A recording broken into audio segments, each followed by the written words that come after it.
آج کے دن ہم بہت ہی اچھی باتیں کرنے والے ہیں. فرسٹلی میں آپ کو ایک بات بتا دوں کہ فیس بک پہ ہمارا پیج موجود ہے سنشائن مارننگ کا, آپ لائک کر سکتے ہیں, ٹیکسٹ کر سکتے ہیں, اور ساتھ ہی ساتھ آپ ہمیں کال بھی کر سکتے ہیں.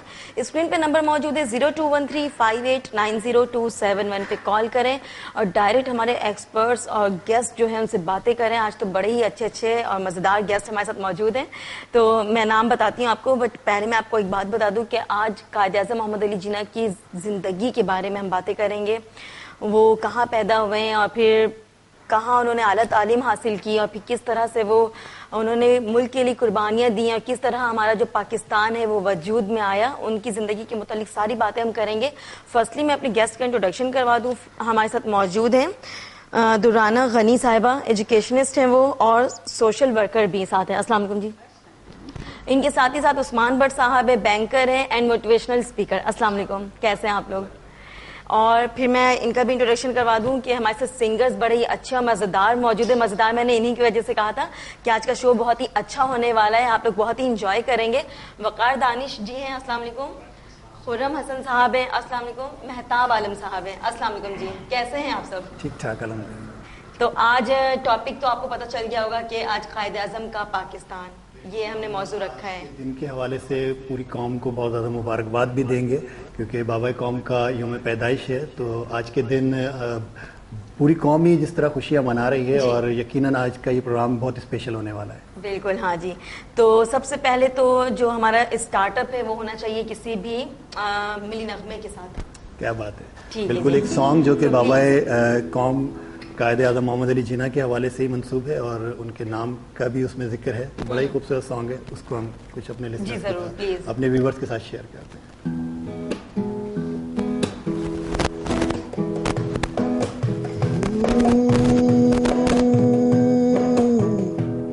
یوں دی ہمیں آزادی کے دنیا ہوئی حیران, یوں دی ہمیں آزادی کے دنیا ہوئی حیران.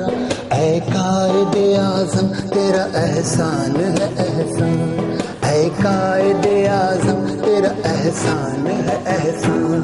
یوں دی ہمیں آزادی کی دنیا ہوئی حیران, یوں دی ہمیں آزادی کی دنیا ہوئی حیران. اے قائد اعظم تیرا احسان ہے احسان, یہ قائد اعظم تیرا احسان ہے احسان, تیرا احسان ہے, تیرا احسان, تیرا احسان ہے, تیرا احسان.